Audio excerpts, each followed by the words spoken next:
Bismillahirrahmanirrahim. Assalamualaikum warahmatullahi wabarakatuh. Nahnu min majmu'atir rabi'ah sanuqaddimu lakum an teologi Islam kontemporer wa ana Fitrah Adlani wa janibi Intan Sagita Dewi. istamta'u bil musyahadah. Baik, langsung saja saya akan menjelaskan atau memaparkan sedikit mengenai pengertian dari teologi Islam kontemporer. Jadi kita mengulas kembali tentang pengertian dari teologi. Jadi teologi itu berasal dari dua akar kata, itu theo dan logos. Theos artinya Tuhan, sedangkan logos yaitu perbincangan atau pembahasan. Dikatakan juga sebagai pengetahuan. Sederhananya, teologi adalah pengetahuan tentang ketuhanan atau pembahasan mengenai Sang Pencipta.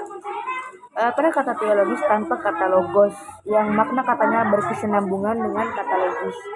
Kata logis biasanya diartikan sebagai pembahasan yang dapat diterima secara akal oleh semua orang. Pembahasan yang logis tentu dapat dimengerti karena sesuai fakta. Jadi dapat disimpulkan bahwasannya teologi itu adalah pembahasan mengenai Sang Pencipta dengan pengetahuan-pengetahuan yang dapat dipahami. Selanjutnya yaitu adalah kontemporer. Kontemporer atau bisa dikatakan sebagai modern memiliki dua arti, yaitu lintasan waktu atau kaidah berpandangan dan berpendapat dan cara hidup seseorang. Dengan kata lain, kontemporer artinya masa sekarang, kekinian, keadaan waktu atau keadaan waktu saat ini. Jadi dapat disimpulkan bahwasanya kontemporer yaitu seni yang tidak ada kaitannya dengan masa lampau atau masa lalu. Baik, selanjutnya kata modern berasal dari bahasa Inggris. Dalam tinjauan kamus Longman Dictionary of Contemporary English disebutkan bahwa kata modern adalah bentuk adjektif atau kata sifat. Berarti modern itu menunjukkan sesuatu yang baru yang berlaku pada masa kini atau masa yang tidak terlalu jauh dari masa kini. Singkatnya, modern itu tidak kuno. Pengertian ini juga dapat dilihat dalam kamus Oxford Students Dictionary of American English. Pada kamus ini, kata modern berpadan dengan kata new dan update. Jadi, kata modern dapat diartikan baru dan berlaku pada masa kini dan tidak usang. Selanjutnya, maksud dari kata baru yang saya sudah jelaskan sebelumnya yaitu perkara yang baru, yaitu peristiwa atau kejadian yang belum ada sebelumnya. Artinya, yaitu menanyakan atau menunjukkan sesuatu yang belum terlihat di masa lampau. Dari makna kata ini bahwasanya modern berarti senantiasa belum ada, tidak pernah dipandang kuno atau lama sehingga berlaku sepanjang masa dari kurun waktu ke waktu, dari waktu ke waktu. Jadi yang dimaksud dengan teologi Islam kontemporer menurut perspektif kelompok kami ialah bagaimana seseorang mengenal Tuhan, mengenal Allah, mengenal Sang Maha Pencipta melalui berbagai perkembangan zaman yang saat ini lagi mendigitalisasi. Contohnya ialah media aplikasi TikTok. Kami mengutip dari contoh yaitu dari aplikasi media TikTok. Dalam pemikiran yang logis dan teoritis, aplikasi TikTok tidak bisa dipandang dari satu sisi dan langsung dijudge sebagai aplikasi yang haram. Apapun yang ada di dalamnya tergantung dari siapa dan apa yang dikenalkan. Karena dengan menggunakan aplikasi TikTok, pemuda saat ini bisa mengenalkan Tuhan, bisa mengenalkan Sang Maha Pencipta melalui konten dakwah yang mereka buat. Demikianlah potret sederhana dari realita yang sekarang ini hadir di tengah perkembangan Islam era digital. Baik, pemaparan materi selanjutnya akan dilanjutkan oleh saudari saya yaitu Intan Sagita Dewi. Saya akan menjelaskan penjelasan selanjutnya, yaitu tentang tokoh-tokoh teologi Islam kontemporer Indonesia dan pemikirannya. Yang pertama yaitu Profesor Dr. Nurholis Majidid yang populer dipanggil dengan Cak Nur. Beliau lahir di Jombang, Jawa Timur pada tanggal 17 Maret 1930 dan wafat di Jakarta pada 29 Agustus tahun 2005. Tepat pada umur beliau yang ke-66 tahun. Beliau adalah seorang pemikir Islam dan cendekiawan serta budayawan Indonesia. Beliau bernama Kiai Haji Abdul Majid, dikenal sebagai pendukung Masyumi atau Majelis Syuro Indonesia. Nah, setelah beliau melakukan pendidikan di berbagai pesantren, yang salah satunya adalah pesantren Gontor Ponorogo, beliau melanjutkan studi di IAIN Jakarta pada tahun 1961 hingga 1968.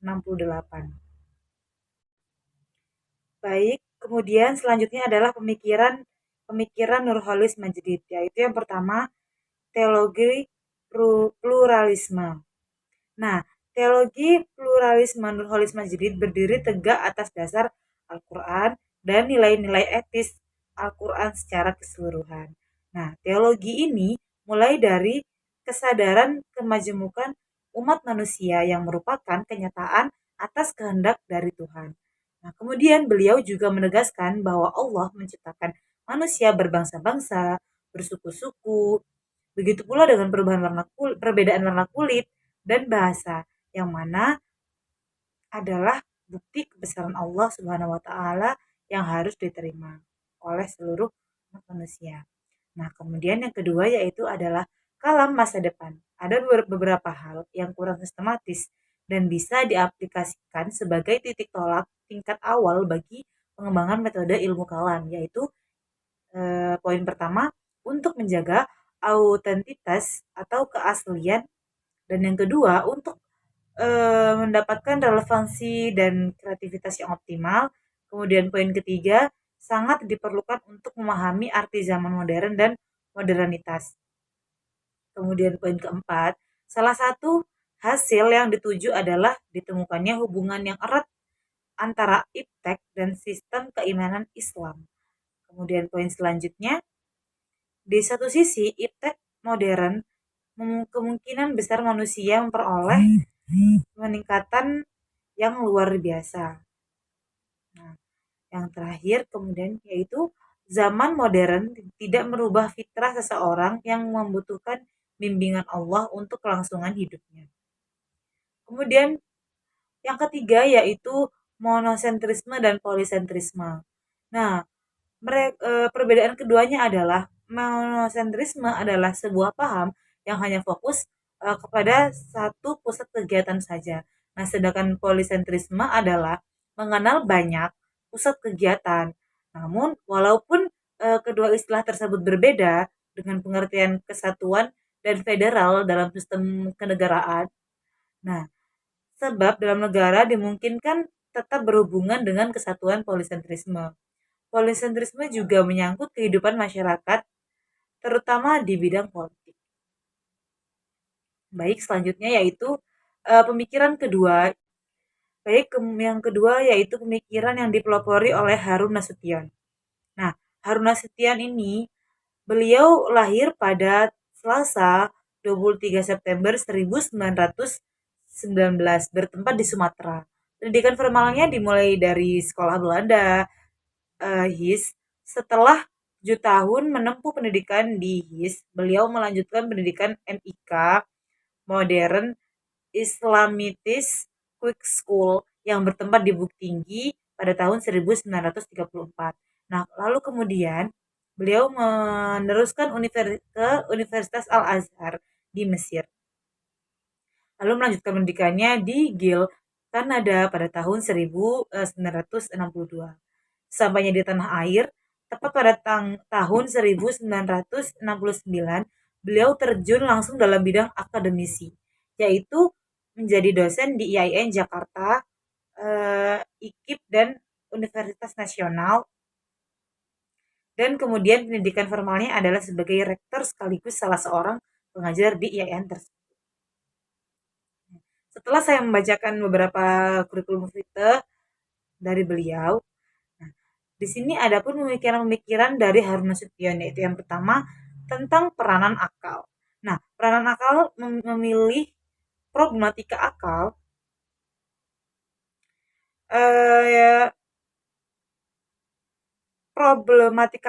dalam sistem teologi Muhammad Abduh sebagai bahan kajian disertasinya di Universitas McGill, Montreal, Kanada. Besar kecilnya peranan akal dalam sistem teologi suatu aliran ini sangat menentukan dinamis atau tidaknya sebuah atau suatu pemikiran seseorang. Nah, tentang ajaran agama Islam. Dalam sejarah Islam, akal ini banyak digunakan untuk memilih kedudukan dan memiliki kedudukan tertinggi, bukan hanya dalam pengembangan ilmu, pengetahuan dan kebudayaan, akan tetapi juga digunakan dalam perkembangan ajaran keagamaan Islam. Nah, kemudian yang kedua yaitu pembaharuan teologi. Nah, pembaharuan teologi ini yang menjadi predikat Harun Nasution pada dasarnya dibangun atas asumsi bahwa kemunduran umat Islam disebabkan adanya suatu kesalahan dalam teologi mereka. Retorika ini mengandung definisi bahwa umat Islam dengan teologi fatalistik, irasional, predeterminisme, serta penyerahan nasib telah membawa mereka menuju kesengsaraan dan keterbelakangan. Nah, maka dari itu Harun Nasution berpendapat bahwa umat Islam hendaknya merubah teologi berotak free will, rasional, dan mandiri. Dan tidak heran jika mungkin sekarang ini teologi modernisasi ini menemukan teologi yang disebut Mu'tazilah yang telah dijelaskan dari kelompok sebelumnya. Yang ketiga yaitu hubungan akal dan wahyu. Nah, akal dan wahyu ini beliau menjelaskan bahwa menimbulkan pertanyaan, namun keduanya yaitu hubungan antara akal dan wahyu ini tidak bertentangan. Di dalam wahyu juga tidak semuanya menjelaskan tentang keagamaan. Nah, dan di sini akal ini digunakan untuk memahami teks wahyu dan tidak boleh menentangnya. Akal hanya memberikan interpretasi terhadap teks wahyu. Dan pada hakikatnya yang menjadi perdebatan dalam sejarah pemikiran Islam ini bukan wahyu dan akal, namun akan tetapi perbedaan pendapat akal ulama tertentu dengan pendapat ulama yang lain. Seperti itu. Baik, selanjutnya yang akan dijelaskan oleh Saudari Fitri. Baik, saya akan melanjutkan kembali mengenai perbedaan corak teologi klasik dan modern. Jadi, kemajuan teologi Islam dari masa ke masa selalu terjadi kemajuan dan kemunduran. Perkembangannya berbanding dengan tingkat kemampuan para ilmuwan dalam menelaah ajaran-ajaran teologi dalam Islam. Karena beberapa ilmuwan terdahulu menelaah teologi dengan sudut pandang statis dan fatalisme, sehingga menghasilkan hasil yang stagnan dan pasif. Sedangkan perkembangan sosial kemasyarakatan mengalami persaingan yang tiada ujungnya setiap saatnya, sehingga sangat dibutuhkan kacamata teologi aktual dan mampu menjawab berbagai pertentangan di era modern saat ini. Selanjutnya, perbedaan corak teologi klasik dan modern adalah jadi perbedaannya itu dibatasi dengan waktu. Teologi klasik adalah warisan dari teologi masa lampau dalam sejarah Islam dan juga memiliki apologiatik atau perdebatan panjang tentang dosa besar, ekskatologi, surga, neraka, dan Al-Quran. Keunggulan teologi masa lalu tanpa mempersiapkan kompetensi global yang akan dihadapi. Sedangkan corak teologi modern ini lebih mengutamakan substansi daripada form dan mengfungsikan nilai-nilai Islam untuk mengatasi beberapa persoalan yang konkret seperti kebodohan, kemiskinan, pengangguran, dan keterbelakangan sosial, serta mengembangkan ilmu pengetahuan dan sains dalam rangka kesejahteraan dan ketentraman umat manusia di muka bumi ini. Adapun contoh dari pemikiran teologi Islam kontemporer ini adalah moderasi beragama. Karena moderasi beragama ini mengambil jalan tengah dan benar-benar moderat. Baik, sekian dari kami. Wassalamualaikum warahmatullahi wabarakatuh.